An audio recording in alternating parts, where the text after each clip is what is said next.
നോക്കിയാലോ. ആദ്യം ഒരു കുക്കർ എടുത്ത് അതിലേക്ക് കുറച്ച് ബീഫ് ഇട്ട് മുളക് പൊടി, മഞ്ഞൾപ്പൊടി, ഗരം മസാല, കുരുമുളക് പൊടി, ഉപ്പ്, കുറച്ച് ഓയിൽ, കുറച്ച് വെള്ളം ഇട്ടെടുത്ത് നന്നായി മിക്സ് ചെയ്തിട്ട് അടച്ചിട്ട് വേവിക്കാം.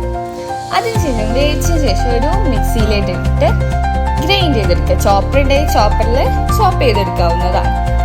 പിന്നെ അതോടെ മാറ്റി വെച്ച് ഒരു പാൻ എടുത്ത് അതിലേക്ക് കുറച്ച് കോക്കനട്ട് ഓയിൽ ഇട്ട് കൊത്തിയരി നമ്മൾ വലിയ ഉള്ളി ഇട്ടിട്ട് നന്നായിട്ട് ഇളക്കി കൊടുക്കുക. എന്നിട്ട് ഈ പരിവാകുമ്പോൾ ഇഞ്ചി വെളുത്തുള്ളി പേസ്റ്റ്, കറിവേപ്പില, മുളക് പൊടി, മഞ്ഞൾപ്പൊടി, ഗരം മസാല, കുറച്ച് ഉപ്പ് ആൻഡ് കുരുമുളക് പൊടി ഇട്ട് കൊടുക്കുക കേട്ടോ. എന്നിട്ട് നന്നായിട്ട് ഇളക്കി കൊടുക്കുക. എന്നിട്ട് അതോടെ മാറ്റി വെക്കും. ആ പാനിൽ തന്നെ കുറച്ച് കോക്കനട്ട് ഓയിൽ ഒഴിച്ചെടുത്തിട്ട് കൊത്തി അതിനെ ചെറിയ ഉള്ളി ഇട്ട് കൊടുക്കാം. തേങ്ങ കൊത്തും കൂടി ആഡ് ചെയ്ത് കൊടുക്കണം കേട്ടോ.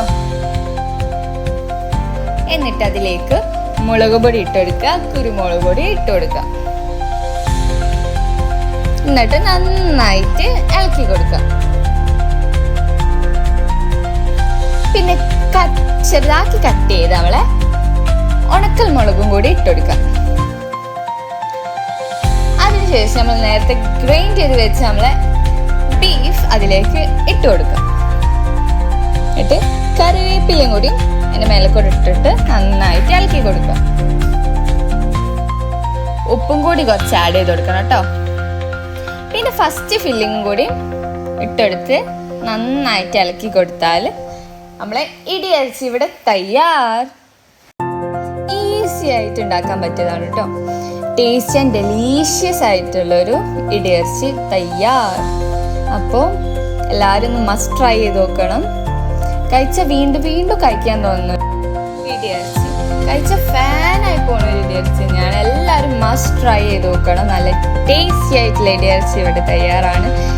പൊറോട്ടൻ്റെ ഒപ്പൊക്കെ നല്ല കോമ്പിനേഷൻ. എല്ലാം ട്രൈ ചെയ്തൊക്കെ ഫീഡ്ബാക്ക് അറിയിക്കണം.